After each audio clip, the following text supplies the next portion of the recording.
Herzog permanece vivo na memória do jornalismo democrático e combativo. Por Gerciane Oliveira.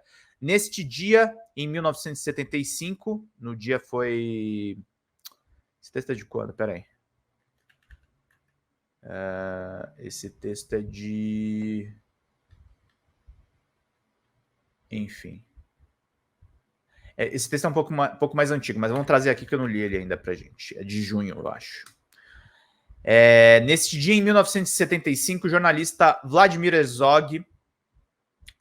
comunista Vladimir Herzog foi covardemente assassinado pela ditadura enquanto era torturado. Esse trágico acontecimento desencadeou uma mobilização sem precedentes na sociedade contra o regime militar, pressionando a redemocratização política do país. Vamos ler juntos aqui. Nascido como Vlad Herzog em 20... Não é de junho, esse texto é de outubro mesmo. Em 27 de junho de 1937, na cidade de Osijek, que pertencia à antiga Iugoslávia, atual Croácia, ele veio para o Brasil com sua família e adotou o nome Vladimir, que soava melhor. Vlado cresceu em uma família judia tradicional, filho de Dona Zora e de seu Zygmunt. Ele, ainda pequeno, já conheceu uma das faces do horror capitalista, o nazismo, quando sua família teve que entregar forçosamente a sua casa em Banja Luka para os soldados alemães que estavam tomando o território europeu durante a Segunda Guerra Mundial. Isso forçou a fugir para a Itália,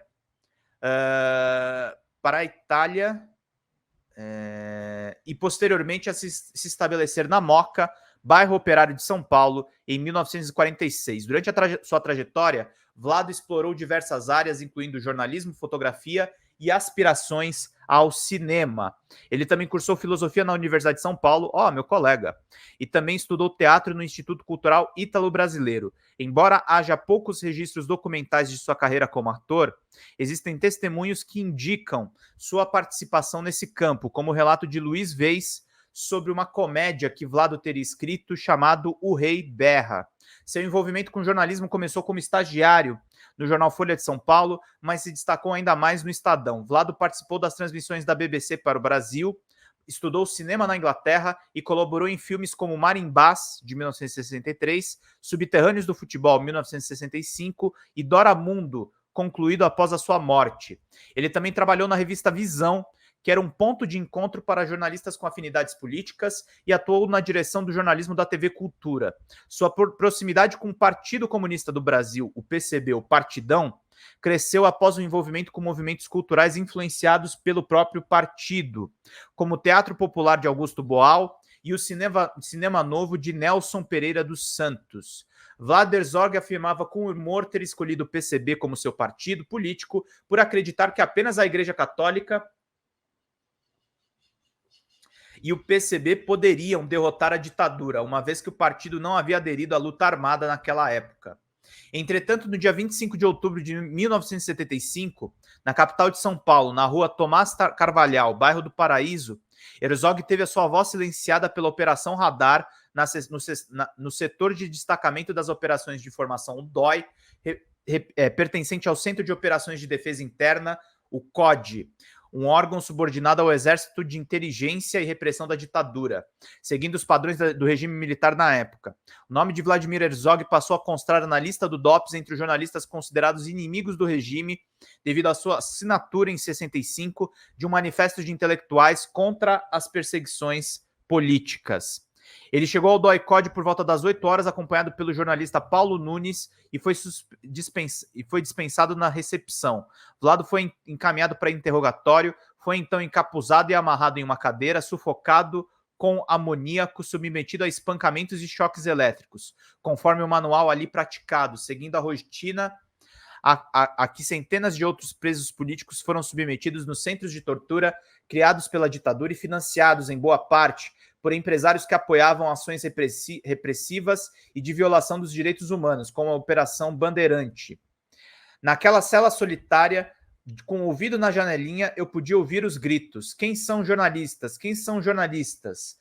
Pelo tipo de grito, pelo tipo de porrada, sabia o que estava acontecendo com alguém, exatamente o que eu tinha passado. Recordou em 92 o jornalista Sérgio Gomes, que estava preso no mesmo DOI-CODE em que Vlado se encontrava naquele dia. O Sérgio Gomes é muito conhecido, gente. em que Vlado se encontrava naquele dia. Lá pela hora do almoço, há uma azáfama, uma correria. Ele foi torturado durante toda a manhã e então veio o silêncio. A pessoa parou de ser torturada e em seguida houve uma azáfama, uma correria. Percebemos que algo estranho estava acontecendo. Tinham acabado de matar Vlado.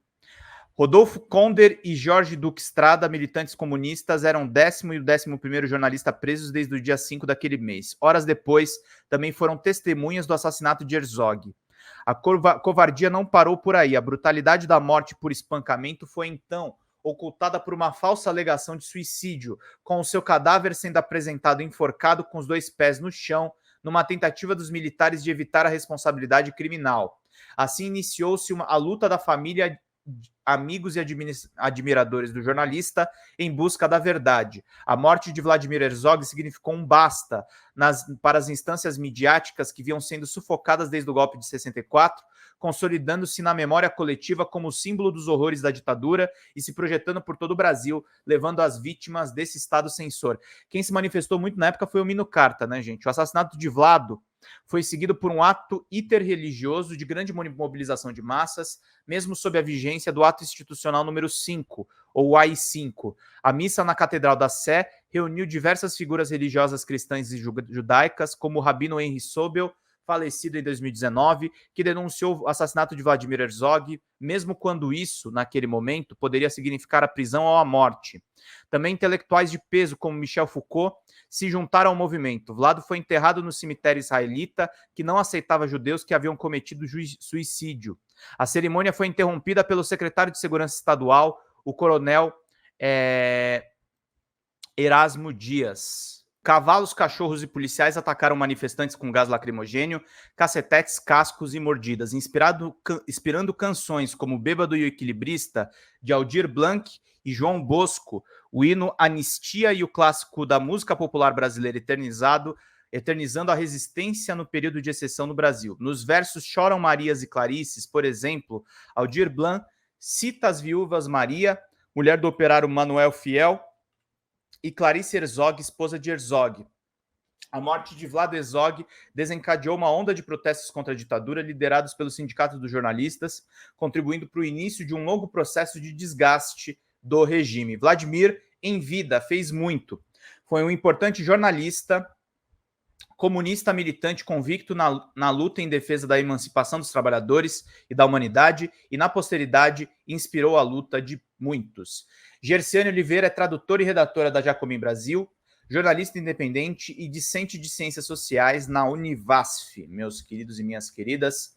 Ótimos textos que a gente está trazendo aqui para vocês ficarem também muito bem informados e com balanço para todo mundo.